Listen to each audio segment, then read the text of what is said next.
Okay, here we go. Last part. Sorry, had to get kids in bed.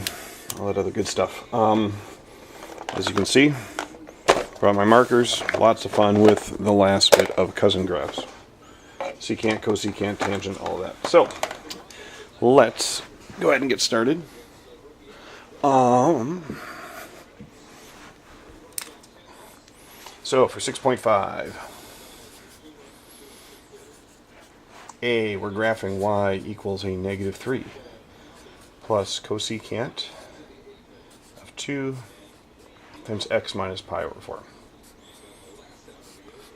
Now, as we've talked about numerous times, graphing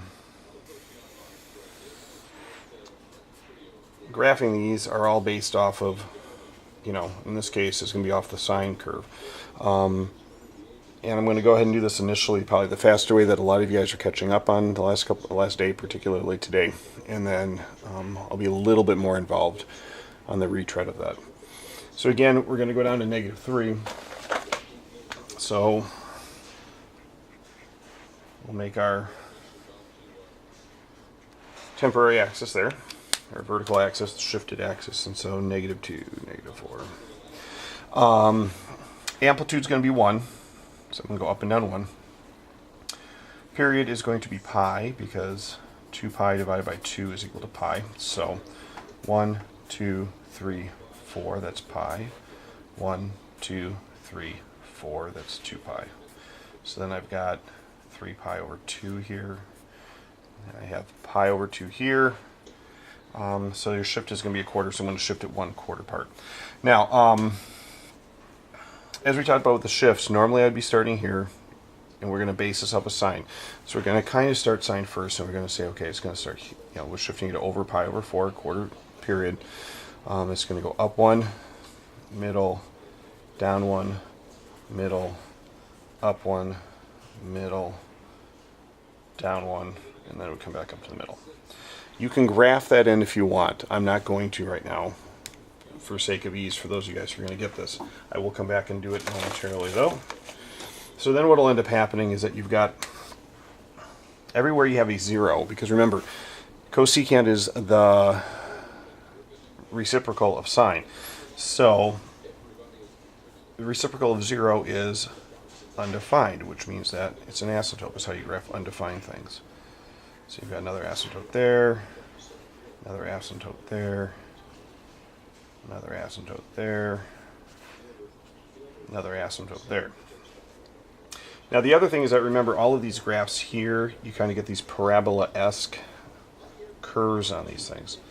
And the one thing that you're going to do, and again, we're just kind of doing a rough sketch of this, is that you're going to take the highest point here and you're going to take the reciprocal of them. And again, you're measuring them off the vertical axis. So since I'm off here, it's what's the reciprocal of 1?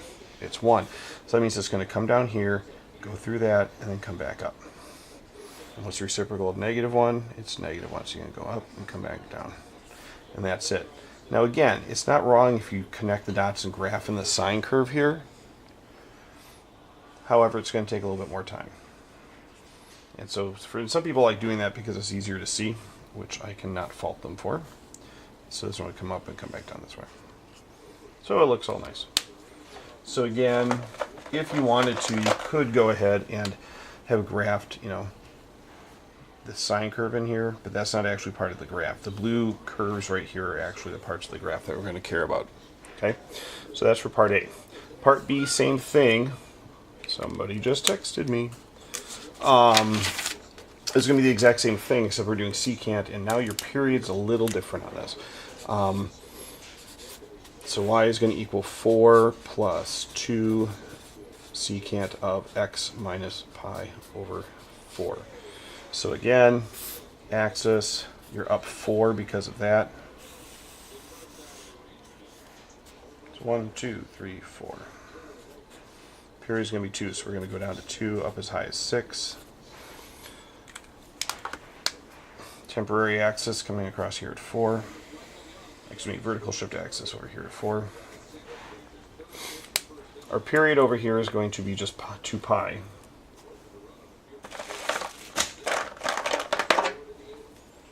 So again here, period is equal to 2 pi.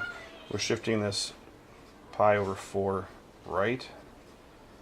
So that means that 1, 2, 3, 4. That's going to be 2 pi. It's going to be the period.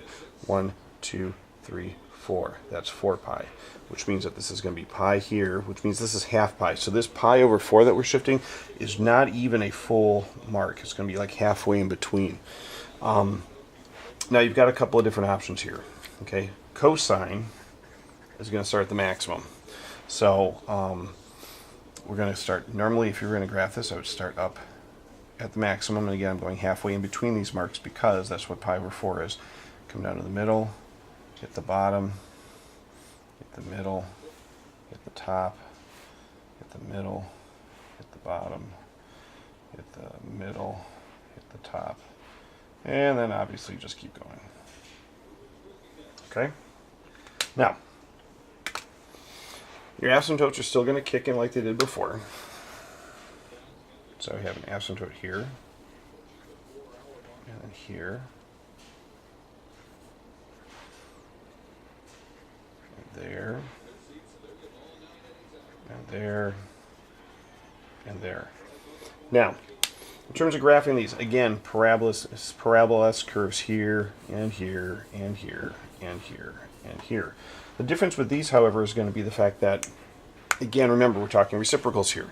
What is the reciprocal of 2? It's 1/2. So you're going to go down this far. In fact, I'm fine with you if you kind of know, if you feel comfortable enough with this ahead of time, since you know that this is going to be 2, when you go to graph this, instead of graphing 2, graph the reciprocals of 1/2. And then that could save you some time, money, and energy later. So you're going to get this curve down here, get this curve up here, curve down here, and that is your graph of a secant curve.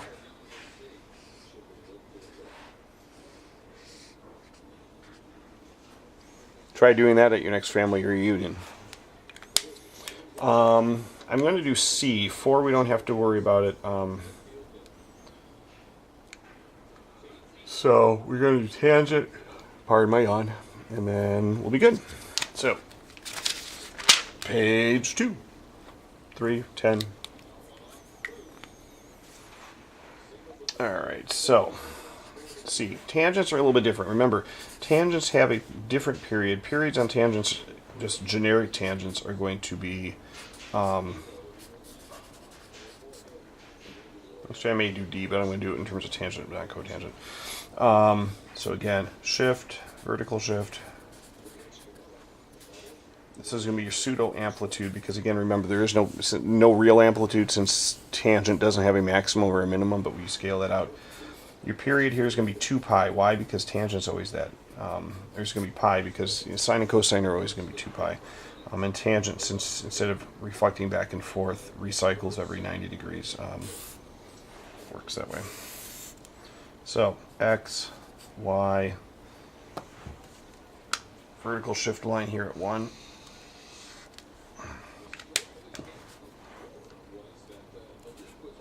-1, -2, -3, -4, -5.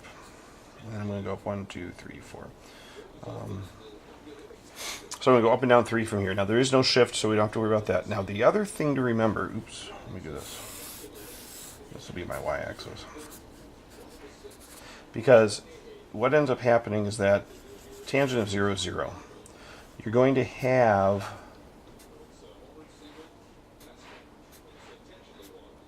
the first tangent line centered on 0. And so since you've got a period of 2, you're going to split, or period of pi, you're going to split that into half to the left, half to the right. So I get a negative pi over 2 here, and a positive pi over 2 here. And then I would come up with, this would be pi, 3 pi over 2, 2 pi, 5 pi over 2, etc., etc. Now, tangent's undefined at negative pi over 2. Come back here, worksheet.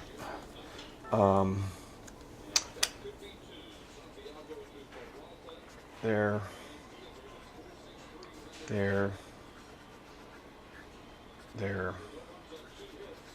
and there. And it just keeps on going over and over and over again. And then, here comes the next. Now you've got this for the tangent, you've got the 0, actually it's right here on your axis. Now remember, your amplitude here is 4. When halfway in between the 0 and your asymptotes is going to be your pseudo amplitude. Now normally we'd go down 1 and up 1, but since we're multiplying it through by 4, and the reason for that is because pi over 4, which is 45 degrees, has a tangent of 1. Because of the amplitude here, we're going to multiply that by 4, so we're going up 1, 2, 3, 4. And we're going to go down 4. 1, 2, 3. So that'd be down to -5. So down here. So then you get this curve coming in, comes up, and then comes up like this. And then you're just going to go over and do the same thing. So you've got 0, ding, boom. You're going to come up and come over and then curve up.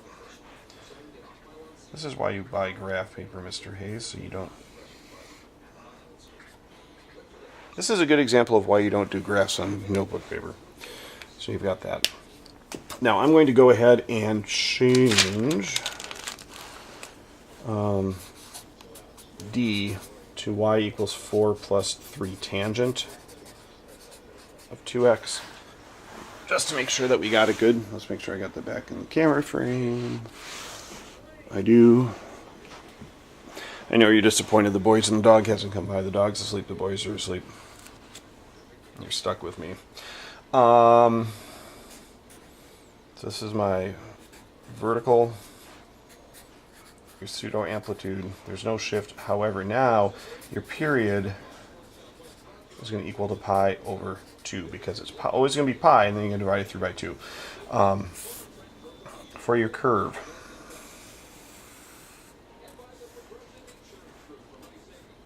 two, 4, 6, 8, 10. So you've got this vertical shift here at 4. You're going to go up and down 3. So you know what? Here, there's my y-axis.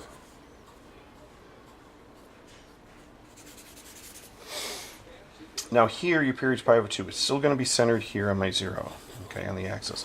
So that means that when I go over here, this is going to be half that, because I have half of that pi over 2 period to the right and half to the left. So I have pi over 4 and negative pi over 4. You get pi over 2 pi over 4 will be the next one. 3 pi over 4. 4 pi over 4, which is pi. This is then obviously pi over 2. 5 pi over 4. 6 pi over 4, which would be 3 pi over 2, etc., etc. And so you're going to get asymptotes here every other one. Okay. And then everything else is going to be the same. Center is 0. Halfway between the asymptote and the 0 is going to be your pseudo amplitude. So I'm going to go down 3 here. So that'd be right here at 1. So I have 1 there, here, up 3. In the middle, I have the 0. Go down 3 to over here and up 3 over here. Again, because that's your amplitude. Middle, down 3, up 3. That'd be middle, down 3, up 3. And then just drawing your curves. Come up, twist, and on to infinity.